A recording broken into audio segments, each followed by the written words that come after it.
تھا زمانہ جب وہ 313 تھے تو لرزتا تھا زمانہ. آج ہیں کروڑوں مگر کرتے ہیں غلامی. آج ہیں کروڑوں مگر کرتے ہیں غلامی.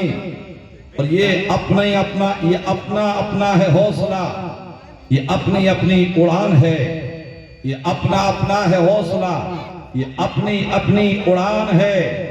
کوئی اڑ کے رہ گیا بام تک, کوئی کہکشاں سے گزر گیا. کوئی اڑ کے رہ گیا بام تک, کوئی کہکشاں سے گزر گیا. حضرات, یہ اپنی قسمت ہوتی ہے, یہ اپنا نصیب ہوتا ہے. اللہ کسی کو امیری عطا فرماتا ہے, پروردگار کسی کو غریبی عطا فرماتا ہے. کسی کو کھانے میں کوئی چیز پسند ہوتی ہے, کسی کو کھانے میں کوئی چیز پسند ہوتی ہے. مگر میں بطور تمثیل آپ کو بتاؤں, آپ نے گوبر دیکھا ہوگا, اور گوبر جو بھینس کا یا گائے کا ہوتا ہے اس پر ایک کیڑا بیٹھتا ہے اتنا موٹا. اگر آپ اسے وہاں سے اٹھا کر کے اگر آپ اسے گلاب کے پھول پر رکھ دیں گے تو اسے گلاب کی رنگت, اسے گلاب کی سنگت, اسے گلاب کی خوشبو راس نہ آئے گی, مر جائے گا. اس لیے کہ اس کے مزاج میں گندگی بھر چکی ہے, اس لیے کہ اسے گندگی پسند ہے. تو یہ اپنا ہے حوصلہ, یہ اپنی اڑان ہے. کوئی اڑ کے رہ گیا بام تک, کوئی کہکشاں سے گزر گیا. اللہ تبارک و تعالی کسی کو سجدوں کی نعمت عطا فرماتا ہے. اللہ تبارک و تعالی کسی کو حج و عمرہ کرنے کی سعادت عطا فرماتا ہے. پروردگار کسی کو علم دین کی دولت سے مالا مال فرماتا ہے. ہمیں اللہ کا شکر ادا کرنا چاہیے. آج ہم کن حالات سے دوچار ہو رہے ہیں, اگر آپ پوری دنیا کا سروے کر کے دیکھیں, اگر آپ ہر جوانب اگر آپ اپنی بنظر عمیق دیکھیں تو آپ کو پتا چلے گا کہ آج وہ کون سا شہر ہے جہاں ہماری عصمت دری نہ کی جا رہی ہو. آج وہ کون سا صوبہ ہے جہاں ہماری عبادت گاہوں پر حملہ نہ کیا جا رہا ہو. آج وہ کون سا ملک ہے جہاں مسلمانوں کو ذلیل و رسوا نہ کیا جا رہا ہو. مگر آج ہم سمجھنے کے لیے تیار نہیں ہیں, ہم راہ مستقیم کے مسافر بننے کے لیے تیار نہیں ہیں. عزیزان ملت اسلامیہ, وجہ کیا ہے کہ ہم ایک مسلمان گھرانے میں پیدا ہوئے, ہمیں کوئی پاپڑ پیلنے نہیں پڑے ہیں, ہمیں کوئی مشقت اٹھانی نہیں پڑی ہے, ہمیں کوئی تلواریں چلانی نہیں پڑی ہیں, بلکہ ہمیں ایمان وراثت میں مل گیا ہے, ہمیں اسلام وراثت میں مل گیا ہے, ہمیں شریعت وراثت میں مل گئی ہے, ہمیں طریقت وراثت میں مل گئی ہے, ہمیں مخدوم سمنہ وراثت میں مل گئے ہیں. مگر پوچھو ان بزرگوں سے, اگر آپ کو ایمان کی قدر و قیمت پوچھنی ہے تو پوچھو حضور سرکار کلا سے. اگر آپ کو ایمان کی قدر و منزلت پوچھنی ہے تو پوچھو حضور مخدوم سمنہ سے کہ سمنہ کی سرزمین کو بادشاہت کو چھوڑ کر کے آپ بنگال کی سرزمین پر تشریف لاتے ہیں, علاء الحق پنڈوی کی بارگاہ میں حاضری دیتے ہیں, پھر آپ کی چھوچا کی سرزمین پر سکونت اختیار کرتے ہیں. تو ہمارے بزرگوں نے, ہمارے اکابر نے, ہمارے اسلاف نے بڑی مشقتوں کو اٹھایا ہے, بڑے غموں کو جھیلا ہے, بڑی الجھنوں کو برداشت کیا ہے. اس اسلام کو پھیلانے کے لیے, ہم تک پہنچانے کے لیے نہ جانے کتنی عورتوں کو بیوہ بننا پڑا ہے, کتنے بچوں کا سایہ ان کے باپ کے سروں سے باپ کا سایہ اٹھا لیا گیا ہے, کتنی ماؤں کی گودوں کو اجاڑا گیا ہے, تب یہ اسلام ہم تک پہنچا ہے. مگر آج ہم اس کی قدر کرنے کے لیے تیار نہیں ہیں. آج میں آپ سے پوچھنا چاہتا ہوں, بڑی اچھی بستی میں رہتے ہو, نام ہی اس کا خیر ہے جس کا معنی ہوتا ہے بار بار بھلائی, بار بار نیکی. تو لہذا جب نام اچھا ہے تو اس کا ہمارا کام بھی اچھا ہونا چاہیے, ہمارا عمل بھی اچھا ہونا چاہیے. آج میں آپ سے پوچھنا چاہتا ہوں, جب آپ کلمہ پڑھتے ہیں تو کیا آپ کو کوئی ستاتا ہے؟ جب آپ کلمہ پڑھتے ہیں تو کیا آپ کو گالی دی جاتی ہے؟ جب آپ کلمہ پڑھتے ہیں تو کیا آپ پر سنگ باری کی جاتی ہے؟ نہیں نہیں، اگر آج عورت کلمہ پڑھے تب بھی جو ہے کوئی کچھ نہیں کہتا، اگر کوئی مرد کلمہ پڑھے تب بھی کوئی کچھ نہیں کہتا، مگر آپ پڑھو تاریخ مکہ کو۔ کل آپ نے حضرت ابو بکر کی زندگی کے تعلق سے مختصر سا بیان سماعت کیا تھا۔ آقا کریم صلی اللہ علیہ وسلم مکے کی سرزمین پر ہیں، جب تک میرے آقا کی عمر شریف 40 سال کی نہیں ہوتی ہے۔ آپ کو صادق بھی کہا جا رہا ہے، آپ کو امین بھی کہا جا رہا ہے، اپنی امانت مصطفیٰ کے پاس میں رکھی جا رہی ہیں، مگر جب مصطفیٰ نے اعلان نبوت کیا ہے، جب مصطفیٰ نے اعلان رسالت کیا ہے، اب مکے کے لوگ دشمن ہو جاتے ہیں۔ سب سے پہلے حضرت ابو بکر کلمہ پڑھتے ہیں، پھر عورتوں میں حضرت خدیجہ الکبریٰ کلمہ پڑھتی ہیں، بچوں میں سب سے پہلے حضرت علی کلمہ پڑھتے ہیں، غلاموں میں حضرت زید ابن حارثہ سب سے پہلے کلمہ پڑھتے ہیں۔ عزیزان ملت اسلامیہ، حضرت سمیہ کلمہ پڑھ کر کے مسلمان ہوتی ہیں، حضرت عمار ابن یاسر کلمہ پڑھتے ہیں، حضرت یاسر کلمہ پڑھ کر کے مسلمان ہوتے ہیں۔ یعنی دار اسلام دھیرے دھیرے بڑھ رہا ہے۔ اب جیسے جیسے لوگ کلمہ پڑھتے تھے، مصطفیٰ کے دامن سے وابستہ ہو جاتے تھے، تو ان کے لیے مکے کی سرزمین تنگ کر دی جاتی تھی، ان کا شوشن پائی کاٹ کر دیا جاتا تھا، مکے کی سرزمین پر انہیں گالی بھی دی جاتی تھی، مکے کی سرزمین پر انہیں مارا بھی جاتا تھا، مکے کی سرزمین پر انہیں ستایا بھی جاتا تھا۔ حضرت فاروق اعظم کا معاملہ خود یہ تھا کہ حضرات گرامی ایک صحابیہ ہے، یعنی جب انہوں نے کلمہ پڑھ لیا ہے تو حضرت فاروق اعظم اتنا مارتے ہیں کہ مارتے مارتے تھک جاتے ہیں، پانی نوش کرتے ہیں، ان صحابیہ سے کہتے ہیں یہ مت سمجھنا کہ میں تمہیں مار مار کر کے تھک گیا ہوں یا میں تمہیں چھوڑ دوں گا بخش دوں گا، نہیں، بلکہ پانی پی کر کے پھر مارنا شروع کرتے ہیں، اور ان صحابیہ کی گردن میں دوپٹہ ڈال کر کے جیسے ہی امیٹتے ہیں تو آپ کی آنکھیں ابل آتی ہیں، آنکھوں کی بینائی چلی جاتی ہے۔ حضرت فاروق اعظم کہتے ہیں کہ اے صحابیہ بلا اپنے نبی کو تاکہ وہ تیری آنکھوں میں بینائی دے دے اور اللہ سے دعا کریں۔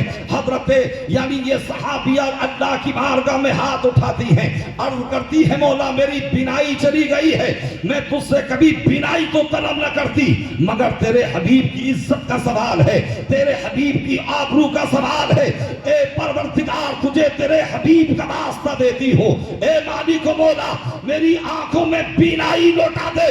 اب جب دل سے یہ دعا مانگتی ہے رب کی بارگاہ میں قبول ہوتی ہے دعا، اور آپ کی آنکھوں میں بینائی دوبارہ عطا کر دی جاتی ہے۔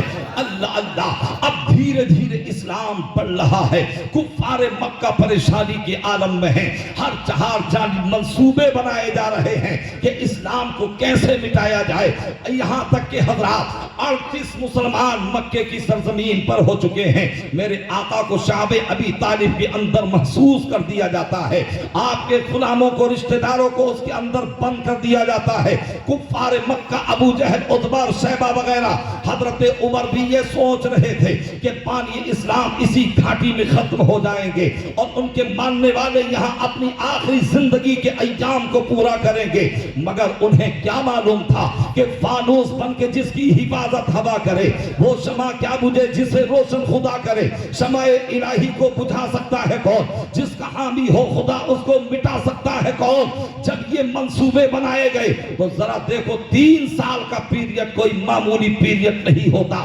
اگر 10 منٹ کے لیے ہمیں چائے نہ ملے ہم اپنی بیوی پر بگڑ جاتے ہیں، 10 منٹ کے لیے پانی نہ ملے ہم تڑپ جاتے ہیں، 2 دن کے لیے کھانا نہ ملے آدمی لاغر و کمزور ہو جاتا ہے، مگر فہر سمیہ تمہاری صداقت کو سلام، وار حضرت عمار ابن یاسر تمہاری استقامت کو سلام۔ نہ تو تم نے نبی کا کلمہ پڑھنا چھوڑا ہے، نہ تم نے مذہب اسلام کو چھوڑا ہے، نہ تم نے توحید کو چھوڑا ہے، بلکہ ان کافروں سے یہ بتا دیا تھا اے کافروں سنو تم یہ چاہتے ہو کہ ہم دین سے پھر جائیں، ارے ہم اپنی جان تو دے سکتے ہیں مگر مذہب اسلام کو نہیں چھوڑ سکتے۔ اللہ نعرہ تکبیر، رسالت، ذکر شہید اعظم، نعرہ تکبیر۔ حضرات 38 مسلمان، بھئی آواز اور ہے گنجائش کیا؟ بس سیٹی کا خیال رکھیے گا، میں بہت اچھا اور اللہ آپ کے جو ہے کار خیر میں برکت عطا فرمائے. آمین. اس میں نہیں، کار خیر میں نے اس میں لگایا ہے، یعنی اچھے کام میں جب تم مائک کو استعمال کرو تو اللہ تمہارے مائک میں برکتیں عطا فرمائے. آمین. حضرات گرامی، اب 38 مسلمان مکے کی سرزمین پر ہو چکے ہیں. 3 سال کا پیریڈ شاب ابی طالب میں گزرتا ہے. کھانا نہیں ہے، پانی کے لیے، پیاس کے لیے پانی نہیں ہے. اتنے ظالم ثابت ہوئے مکے کے لوگ کہ اگر کوئی قافلہ کوئی چیز لے کر کے آتا، کوئی تاجرین اگر مکے کی سرزمین پر آتے تو مکے کے لوگ کہتے کہ ادھر کو مت جانا، شعب ابی طالب کی طرف مت جانا، اس لیے کہ وہ یہ چاہتے تھے کہ محمد ہلاک ہو جائیں، ان کے ساتھی ہلاک ہو جائیں. عزیزان ملت اسلامیہ، اب 38 مسلمان ہو چکے ہیں. آقا کریم صلی اللہ علیہ وسلم 3 سال مکمل کرنے کے بعد جیسے ہی میرے آقا باہر تشریف لاتے ہیں، ایک مرتبہ میرے آقا حدود حرم میں ہیں اور صحن حرم میں ہیں. میرے آقا اپنے رب کو سجدے کر رہے ہیں، اپنے رب کی بارگاہ میں سر جھکائے ہوئے ہیں. اللہ اللہ، ابو جہل آیا، آنے کے بعد یعنی آپ پر حملہ کر دیا اور آپ کو جو ہے زخم پہنچا دیا. میرے آقا صلی اللہ علیہ وسلم یعنی زخمی ہو جاتے ہیں، آپ کے جسم نازلی سے خون بہنے لگتا ہے. کائنات تڑپ اٹھی تھی، مولا یہ کیسا ظلم ہو رہا ہے، یہ تو تیری دین کی دعوت دے رہے ہیں، یہ تو تیری وحدانیت کا معمہ اور راز سمجھانا چاہتے ہیں، یہ تو تیری ربوبیت کو بتا رہے ہیں، یہ تو تیری خالقیت کا اعلان کر رہے ہیں، یہ تو تیری سمدیت کا اعلان کر رہے ہیں. سرکار کے سگے چچا حضرت امیر حمزہ رضی اللہ تعالی عنہ، انہیں شکار کا بہت شوق تھا. یہ شکار کرنے کے لیے گئے اور جب یہ شکار کر کے واپس آتے تھے تو بڑے مچل کے چلتے تھے، بڑے اچھل کے چلتے تھے. جب یہ وہاں سے واپس پلٹ کے آ رہے تھے، خوشی میں مگن تھے، تڑپ کے مچل کے چل رہے تھے. 2 لونڈیاں آپس میں بات کر رہی تھی کہ دیکھو امیر حمزہ کو کیسے اچھل کے چل رہے ہیں، مگر ان کے بھتیجے پر کتنا ظلم ہوا ہے، انہیں لہو لہان کر دیا گیا ہے. اگر آج ان کا باپ دنیا میں ہوتا تو محمد کا اپنے بیٹے کا بدلہ لے لیتا، اگر ان کا کوئی بھائی دنیا میں ہوتا تو اپنے بھائی کا بدلہ لے لیتا. حضرت امیر حمزہ واپس پلٹتے ہیں، ان لونڈیوں سے کہتے ہیں ذرا بتاؤ کہ تم کیسی گفتگو کر رہی تھی. تو انہوں نے کہا تمہیں نہیں معلوم ہے، تم تو شکار کرنے میں مگن ہو، تمہارے بھتیجے محمد کو ابو جہل نے مارا ہے اور انہیں لہو لہان کر دیا ہے. اب حضرت امیر حمزہ ہیں، بھتیجے کی محبت تو دل میں ہے. آپ صحن حرم میں جاتے ہیں، دیکھا تو کفار مکہ وہاں یعنی الگ اپنی مجلسیں جمائے ہوئے ہیں اور جو ہے گفتگو کر رہے ہیں. جب حضرت امیر حمزہ نے تلاش کیا تو ابو جہل ایک جگہ بیٹھا ہوا ملا. حضرت امیر حمزہ نے اپنی کمان سے اس پر وار کیا اور اس کے سر سے خون بہنے لگا. آپ نے فرمایا تھا اے ابو جہل، کیا تو نے محمد کو بے آسرا سمجھ لیا ہے؟ کیا تو نے محمد کو لاوارث سمجھ لیا ہے؟ آخرکار مارنے کے بعد، اپنے بھتیجے کا بدلہ لینے کے بعد، اپنے بھتیجے کی طرف سے تقابل کرنے کے بعد اور یعنی تصادم کرنے کے بعد حضرت امیر حمزہ اب اپنے بھتیجے محمد کو تلاش کر رہے ہیں. تلاش قرار کرتے کرتے دیکھا تو سرکار ایک مقام پر سجدہ ریز ہیں. حضرت امیر حمزہ جاتے ہیں اور جانے کے بعد کہتے ہیں اے میرے بھتیجے محمد، اے میرے بھائی کے بیٹے محمد، میں نے تمہارا بدلہ لے لیا ہے، میں نے ابو جہل کا سر پھاڑ دیا ہے، میں نے اس کے لہو کو بہا دیا ہے، میں نے اس کے خون کو بہا دیا ہے. میرے آقا سجدے میں ہیں. حضرت امیر حمزہ ایک مرتبہ کہتے ہیں لیکن میرے آقا جواب نہیں دیتے ہیں. دوسری مرتبہ کہتے ہیں، مصطفیٰ سر کو سجدے سے نہیں اٹھاتے ہیں. جب تیسری مرتبہ کہا تھا یا ابن اخی، اے میرے بھائی کے بیٹے محمد، اپنے سر کو سجدے سے اٹھائیے اور آپ خوش ہو جائیے، میں نے آپ کا بدلہ لے لیا ہے. تو وہ کائنات کا پیغمبر اپنے سر کو سجدے سے اٹھاتا ہے اور ارشاد فرماتا ہے اے چچا، اگر آپ اسے جان سے بھی مار ڈالتے تو میں خوش نہیں ہوتا. حضرت امیر حمزہ نے کہا کہ تمہاری خوشی کی چیز میں ہے. میرے آقا ارشاد فرماتے ہیں اگر مجھے خوش کرنا چاہتے ہو تو تم بھی اسی پروردگار کی عبادت کرو جس کی عبادت میں کیا کرتا ہوں. نعرہ تکبیر، نعرہ رسالت، علماء اہل سنت ذکر امام حسین. مجھے ذکر کرنا ہے حضرت فاروق اعظم کے تعلق سے، مگر میں گھیر کے لا رہا ہوں، تمہید باندھ کے لا رہا ہوں تاکہ بات سمجھنے میں آسانی ہو جائے. اب کتنے مسلمان ہو گئے؟ زور سے بولو. 39 مسلمان ہو گئے. اب کفار مکہ شش و پنج میں ہیں، پریشانی کے عالم میں ہیں کہ ہم نے تو یہ سوچا تھا کہ یہ مٹھی بھر جماعت ہے مسلمانوں کی، یہ تباہ و برباد ہو جائے گی، مگر حضرت امیر حمزہ جیسا شعر یعنی اسلام کے دامن میں چلا گیا ہے. جب حضرت امیر حمزہ نے کلمہ پڑھ لیا، مصطفیٰ مسکرائے اور خانہ کعبہ کے خلاف کو پکڑ کے اپنے رب کی بارگاہ میں عرض کیا تھا، مولا تو عمرین میں سے جسے تو پسند فرماتا ہے تو اسے ایک کو ایمان کی دولت عطا فرما دے. اور ایک روایت میں یہ بھی ہے، اللہم اعز الاسلام بے عمر ابن الخطاب، یعنی خاصہ میرے آقا دعا کر رہے ہیں، اے پروردگار عالم تو عمر بن خطاب کو خصوصی طور پہ مسلمان بنا کے اسلام کو فتح و نصرت و عزت عطا فرما. مصطفیٰ کی بارگاہ، مصطفیٰ کی دعا رب کی بارگاہ میں قبول ہونے لگتی ہے، مصطفیٰ کی دعا قبول ہو جاتی ہے. اب ادھر تو دعا کی جا رہی ہے، ادھر کفار مکہ منصوبے بنائے رہے ہیں اور یہ سوچ رہے ہیں کہ دیکھو امیر حمزہ ایسا شیر دل انسان ہے کہ اس کا کوئی تقابل کرنے کا دم نہیں رکھتا ہے. اگر اسی طریقے سے اسلام پھیلتا رہا تو پھر ہمارے آباء و اجداد کے دین کا کیا ہوگا، ہمارے معبودان کا کیا ہوگا، ہمارے منات و لات و عزا کا کیا ہوگا. اب پوری ایک میٹنگ بناتے ہیں. 26 سال کا نوجوان ہے، یعنی کڑکتی ہوئی جوانی ہے، خطاب کا بیٹا ہے جس کا نام ہے عمر. سب نے کہا تھا عمر ایسا کرو محمد کو تم ہی قتل کر سکتے ہو. تو پتا چلا کہ جب تک عمر نے کلمہ نہ پڑھا تھا تب بھی وہ شیر ببر تھے، جب کلمہ پڑھ لیا تب بھی شیر ببر نظر آئے. میں نے سنا ہے کہ جوانی دیوانی ہوا کرتی ہے. جب کفار مکہ نے یہ تجویز پیش کی تو حضرت عمر نے کہا ٹھیک ہے نعم، میں ہاں یہ کام کروں گا.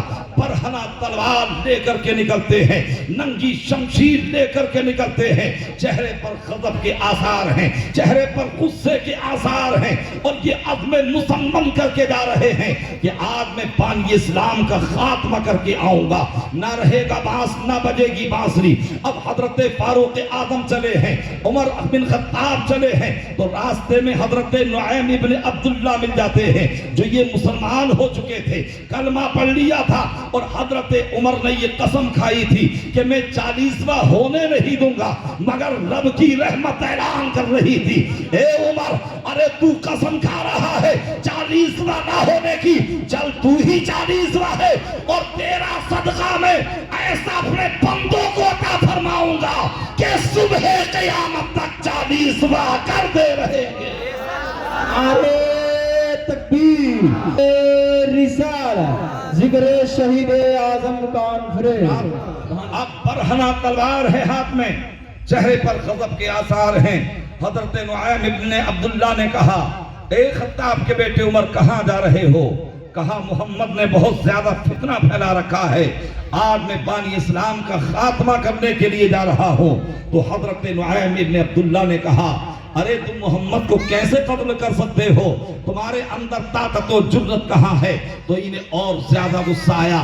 تلوار میان سے تو نکلی ہوئی تھی پہلے سے ہی، بس سوتنا چاہتے تھے اور بار کرنا چاہتے تھے کہ حضرت نعیم ابن عبداللہ نے کہا کہ ارے مجھے تو بعد میں قتل کرنا، محمد کو تو بعد میں قتل کرنا، پہلے اپنی بہن حضرت فاطمہ بنت خطاب کا جا کے جائزہ لو، اپنے بہنوئی حضرت سعید بن زید کی جا کر کے خبر لو. اب حضرت عمر جب یہ سنتے ہیں اللہ اللہ، اب چہرہ یعنی غصے میں اضافہ ہو جاتا ہے، تڑپی کے عالم میں اور یعنی غضبناک عالم میں آپ چل دیتے ہیں. اور اپنی بہن کے دروازے پر پہنچے. دروازے پر جا کر کے دستک دی تو حضرت خباب رضی اللہ تعالی عنہ یعنی ان دونوں کو قرآن پڑھنا سکھا رہے تھے. ابھی فاروق اعظم اسلام کی دشمنی میں ہے, ان کی تلوار اسلام کی مخالفت میں چل رہی ہے, اسلام کی مخالفت میں تلوار باہر نکلی ہوئی ہے. جب حضرت عمر کی آواز سنی تو حضرت خباب گھر کے اندر چھپ جاتے ہیں. حضرت فاطمہ نے دروازہ کھولا, حضرت عمر اندر داخل ہوئے. کہا اے میری بہن فاطمہ یہ بتاؤ تم دونوں کیا کر رہے تھے اور تم کس چیز کی تلاوت کر رہے تھے, پڑھ رہے تھے؟ کہا ہم یعنی کلام الہی کی تلاوت کر رہے تھے. حضرت عمر نے کہا میں نے سنا ہے کہ تم نے کلمہ پڑھ لیا ہے, تم دین سے پھر گئے ہو, تم سابی ہو چکے ہو. حضرت سعید بن زید نے کہا ہاں ہاں ہم نے کلمہ پڑھ لیا ہے, ہم نے مصطفیٰ کی محبت سے اپنے سینوں کو مصطفیٰ کی محبت کا مدینہ بنا دیا ہے. اللہ اللہ. اب حضرت فاروق اعظم مارنا شروع کرتے ہیں, اتنا مارتے ہیں جیسے ہی زور سے تھپڑ مارا تو آپ کا سر جو ہے دیوار میں جا کر کے لگتا ہے. حضرات گرامی سر پھٹنے لگا. اب جب حضرت فاطمہ نے دیکھا کہ میرے شوہر کا سر پھاڑ دیا گیا ہے تو شوہر کی محبت تو دل میں ہوتی ہی ہے. اپنے بھائی سے کہا اے بھائی ارے تم کیوں مار رہے ہو, اور اگر تمہاری یہ تمنا اور چاہت ہو کہ تمہاری مار کی وجہ سے, تمہارے ظلم کی وجہ سے, تمہارے ستم کی وجہ سے, تمہارے جور و جفا کی وجہ سے ہم کلمہ پڑھنا چھوڑ دیں گے تو اے عمر سن لو, اگر تو خطاب کا بیٹا ہے تو میں بھی خطاب کی بیٹی ہوں. جب تک فاطمہ کے جسم میں لہو کا ایک قطرہ رہے گا مذہب اسلام پر نثار رہے گا. آدمی کتنا ہی بڑا ظالم ہو پھر بھی کہیں نہ کہیں کچھ نرم گوشے ہوا کرتے ہیں. حضرت فاطمہ رو رہی ہیں. جب بہن کو روتے ہوئے دیکھا, جب بہنوئی کو تڑپتے ہوئے دیکھا اور ان کی چوٹ اور لہو اور خون کو دیکھا تو دل میں نرم گوشے پیدا ہوئے. حضرت عمر نے کہا اچھا میرے بہنوئی اور بہن لاؤ تم کیا پڑھ رہے تھے, مجھے بھی وہ دو میں اسے پڑھ کر کے دیکھتا ہوں. تو حضرت فاطمہ نے کہا تھا لا یمسہ الا المطہرون, اے میرے بھائی تم حالت کفر و شرک میں ہو, ابھی تم ناپاکی کے عالم میں ہو, تم ناپاک ہو, اور یہ قرآن یہ اللہ کی مقدس اور پاک کتاب ہے, اسے پاک لوگ ہی ہاتھ لگا سکتے ہیں. کہا اے میری بہن لاؤ تو صحیح. کہا جب تک غسل نہیں کرو گے تب تک تمہیں یہ پڑھنے کے لیے نہیں دیا جائے گا. اب حضرت فاروق اعظم غسل کرتے ہیں اور جب غسل کرنے کے بعد آئے حضرت فاطمہ نے قرآن کے نسخوں کو پیش کیا, اور جب حضرت فاروق اعظم نے انہیں پڑھنا شروع کیا تو سورہ طٰہٰ پر جب آپ کی نظر پڑی اور آپ نے پڑھا طٰہٰ ما انزلنا علیک القرآن لتشقیٰ, یعنی جب آپ پڑھتے پڑھتے اس آیت کریمہ پر پہنچتے ہیں کہ میرا پروردگار فرماتا ہے کہ اے لوگو بے شک میں ہی اللہ ہوں, میرے سوا کوئی خدا نہیں, تو میری عبادت کرو اور میری یاد کے لیے نماز قائم کرو. جب حضرت فاروق اعظم نے یہ آیت کریمہ پڑھی تو اپنی بہن سے کہا تھا, اپنے بہنوئی سے کہا تھا کہ چلو مجھے بھی محمد کی بارگاہ میں لے چلو. اللہ اللہ. اب دعائے محمد کام میں آ رہی ہے. مصطفیٰ نے جو عمر خانہ کعبہ کا قرات پڑھ کے پکڑ کے خدا سے مانگا تھا, رب کی بارگاہ میں دعا قبول ہو چکی ہے.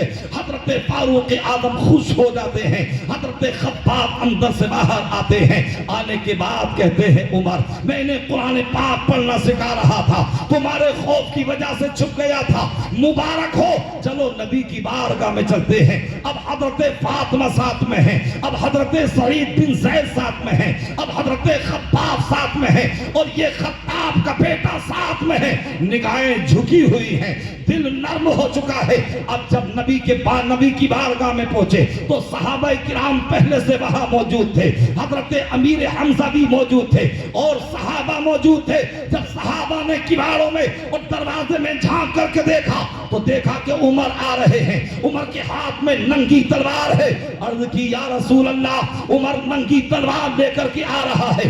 عمر کا ارادہ اچھا نہیں لگتا، عمر کے ارادے ناپاک نظر آ رہے ہیں، تو حضرت امیر حمزہ شیر خدا نے جواب دیا تھا اگر عمر نیک ارادہ لے کر کے آیا ہے تب تو اس کا فعل کم و ساغت و خیر مقدم ہے، اور اگر غلط ارادہ لے کر کے آیا ہے تو میں اسی کی تلوار سے اس کا سر تن سے جدا کر دوں گا۔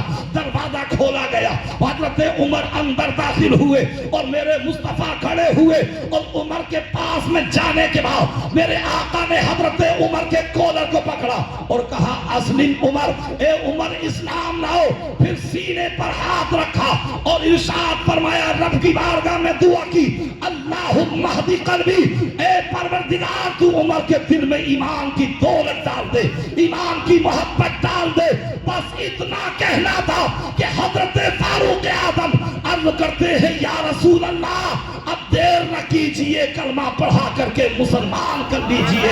آج میں آپ سے پوچھنا چاہتا ہوں، اے ایم پی کے کجور مسلمانوں اور اے خیر ہاں کے زندہ دل مسلمانوں، آج جو لوگ یہ الزام لگاتے ہیں، کوئی فیس بک پر بکواس کر رہا ہے، کوئی یوٹیوب پر بکواس کر رہا ہے، کوئی سوشل میڈیا پر بکواس کر رہا ہے، جسے استنجا کرنے کا ڈھنگ نہیں آتا، جسے استنجا کرنے کا سلیقہ نہیں آتا، آج کو اسلام پر اعتراض کرتا نظر آتا ہے۔ مجھے آج یہ بتاؤ، آج لوگ کہتے ہیں کہ صاحب اسلام تو جور و جفا کا مذہب ہے، اسلام تو تلوار سے پھیلا ہے۔ مجھے بتاؤ محمد کے ہاتھ میں کون سی تلوار تھی؟ ارے وہ فاروق اعظم تلوار لے کر کے گئے تھے اور میرے مصطفیٰ کے ہاتھ میں کوئی تلوار نہیں تھی۔ اگر تلوار تھی تو دعا کی تلوار تھی، اگر تلوار تھی تو حسن اخلاق کی تلوار تھی۔ سبحان اللہ، سبحان پتہ یہ چلا کہ اسلام پھیلا تو ضرور ہے تلوار سے، مگر وہ لوہے کی تلوار نہیں، محبت کی تلوار تھی، حسن اخلاق کی تلوار تھی۔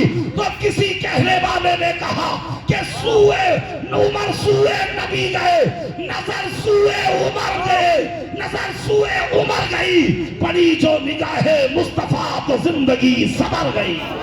نعرہ تکبیر، نعرہ رسالت، مذہب اسلام، مذہب اسلام، حضرت عمر فاروق اعظم، نعرہ تکبیر۔ سبحان اللہ۔ اللہ کے نبی صلی اللہ علیہ وسلم نے ارشاد فرمایا کہ عمر مبارک